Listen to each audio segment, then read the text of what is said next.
At alam mo, Sandro, patuloy pa rin ang mga pag-uusapan natin na tungkol dito sa controversial issue na pork barrel scam. At itong darating na September 19 nga ay magkakaroon ng Zero Remittance Day para sa ito ay pagpapakita ng suporta at pagkadismaya ng mga kapatid nating overseas Filipino workers tungkol nga dito sa pork barrel scam. At para mas pag-usapan pa at bigyan tayo ng detalye tungkol dyan, makakasama natin this morning si Executive Director Ellen Sana ng Center for Migrant Advocacy Philippines. Good morning.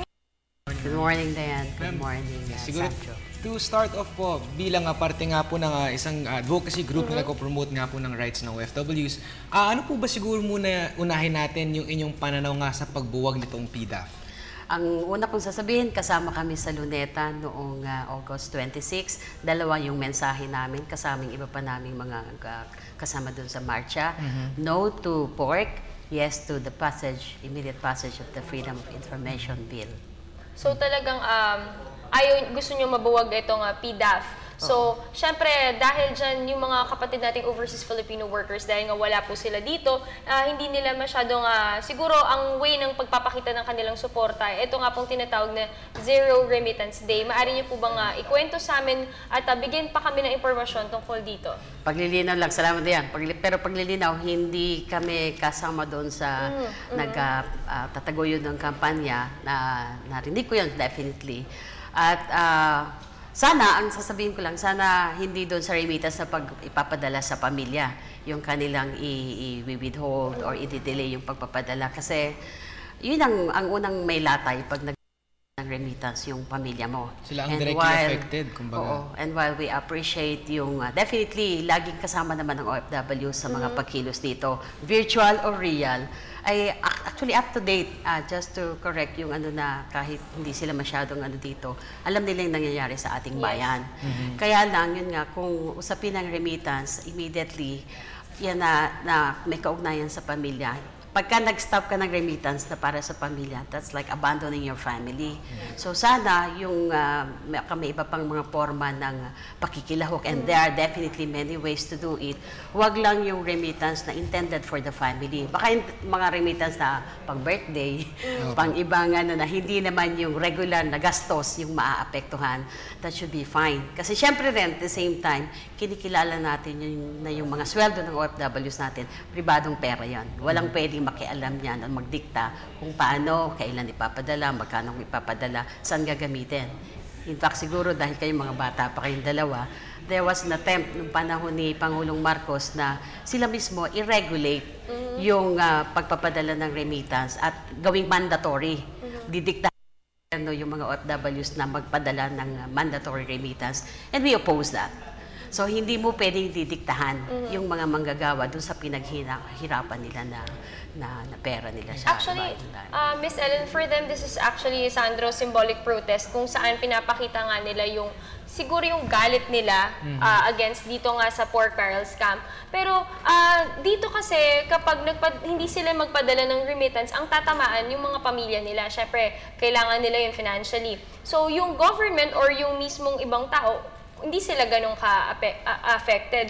Ang gusto ko po malaman, kapag yung difference ng nagpadala sila ng remittance, meron din po ba yung tax or may makaka-apekto po ba ito sa bayan?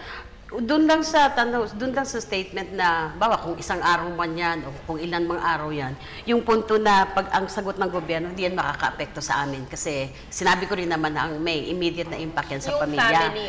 Pero hindi rin tama na yung attitude ng gobyerno ay hindi naman kaming maapektuhan. Kasi precisely, bakit ba nagsimula yung labor export program, yung pagpapadala ng OFW yung 1970s?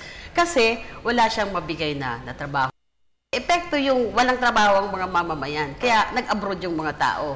So, dapat kilalanin mo yung ganoon na may malaking tulong. Di ba palagi ang statement ng economy, ang nagbubuhay ng ekonomiya, yung ating mga OFWs. So, hindi po pwedeng basta na lang sinasrag off na isang araw lang naman yun tsaka may epekto lang dun sa pamilya. Hindi rin tama yung ganong attitude at ganong statement ng ating pamahalaan. May recognition yon, pagkilala. Kasi ang isang bottom line ng OFWs, kasama kami sa mga nangyayari sa bansa natin. So, bahagi kami ng sambayanan na tumututol sa pork barrel. Pero kasi ang mangyayari po dito, kumbaga pag tumigil po ang kanilang pagpapadala ng dollar remittances po sa ating bansa, ay hihina po ang Philippine peso. At alam naman po natin na kumbaga hindi lang nga po yun yung reason, kumbaga ang economy natin ay magbabago rin dahil kumbaga yung dollar reserves natin sa bansa ay liliit, at syempre yung purchasing power nga po ng sambayanan, ang mostly affected po dito ay ang business sector, at hindi naman po talaga itong mga tiwaling politiko na gusto nilang patamaan, kumbaga. Oo nga, siguro kasi 'di ba sa atin dito sa Pilipinas, ang usapin kaya rin talagang nagagalit ang mamamayan, taxpayers money yung PDAF. At siguro isa rin itong pag-apila din sa ating mga OFWs kung bakit baka pwedeng hindi sa remittance inaan yung forma ng pagpapakita ng kanilang pakikiisa dito sa kampanya ng paglaban sa PDAF at saka sa corruption. Kasi yung mga remittances na pinapadala dito sa Pilipinas, hindi naman yun exempt yun sa ating batas. So yung income tax galing sa abroad ay hindi kinukuhanan ng buwis ng ating gobyerno. So technically, pwede mong sabihin na hindi nagbabayad ng buwis yung ating mga overseas Filipinos dun sa kanilang earnings galing sa abroad. So kaya all the more na sana hindi sa remittances na intended for the family yung maging forma ng protesta nitong pagkadismaya ng ating mga OFW sa nangyayari in relation to PDAF issue. Miss Ellen, ito nga, since sabi natin na ang mas maapektuhan ay yung mga pamilya nila sakaling matuloy nga itong Zero Remittance Day, ano sa tingin niyo po ang ibang sigurong alternative kung paano makakapag-protesta or makakapagpakita ng suporta itong mga kapatid nating overseas Filipino workers? Well, una, hindi lang naman ito yung first time na lumahok. In fact, pagka nga nagpo-political spectrum, yung mga political analyst natin dito, isa sa constant reminder natin, kulang yung iyong mga puwersa sa political spectrum kasi nakakalimutan yung overseas Filipinos. Naging visible sila lalo na ng EDSA, yung mga ilang EDSA, tsaka yun. With the technology now, kahit malayo sila, malapit din. At saka mas informed pa nga sila. For example, yung nangyayari kahapon, ang bumulaga sa akin ay mga balita ng isang taga-Kuwait tungkol sa nangyayaring siege sa Zamboanga. So sabi ko, ano mayroon? Nanggaling pa, mas una pa siya sa akin na na-inform tungkol dun sa sitwasyon na nangyayari sa ating bansa rito. So, they're very well informed of what's happening in the country.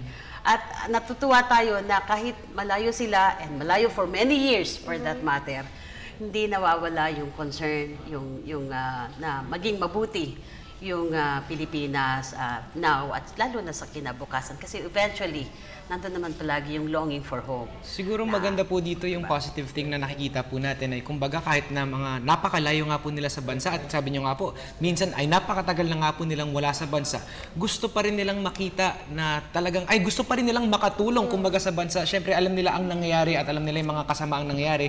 And siguro as Filipinos, they want to do their part as well. Para nga po baka to take part in nation building. Siguro, Sandro, hindi lamang yan, no? Kahit siguro makikita natin dito na maapektuhan talaga yung mga pamilya. Siguro way of nila to of showing their support and yung magsasacrifice talaga sila. Parang isa-sacrifice nila yung para sa pamilya nila para lang maipakita na dismayado na kami, galit kami sa nangyayari dito sa pork barrels camp. Pero sakaling matuloy po itong Zero Remittance Day sa September 19, ano pong advantage nito? Ano pong advantage ang nakikita po natin dito?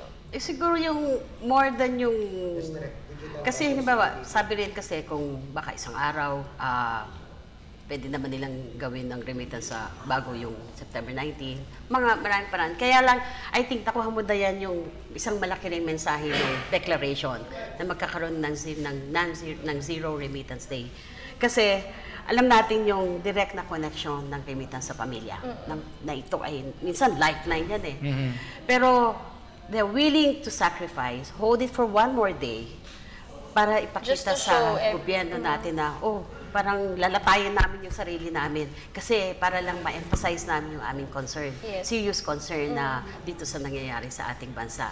And I think, sa bahagi ng gobyerno, pag ganun ang attitude ng mamamayan mo, then kailangan mo talagang i-address yung problema na to the point na kung willing yung mamamayan mong magsakripisyo, all the more na dapat seriously, tuloy-tuloy yung kampanya ng pag-stamp out ng corruption at yun nga, particular doon sa panawagan na tanggalin na yung pork sa Kongreso.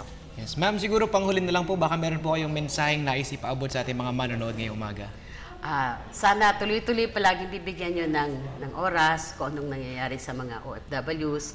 Hindi lang sa mga problema nila, definitely, pero yun din, kung paano sila patuloy na nag-a-assert na bahagi sila ng sambayan ng Pilipino. Sa mabuting panahon o sa may krisis man tayo, kasama sila sa atin. Ayan, maraming salamat po. Thank you for joining us this morning. And po si Executive Director Ellen Sana, Center for Migrant Advocacy Philippines.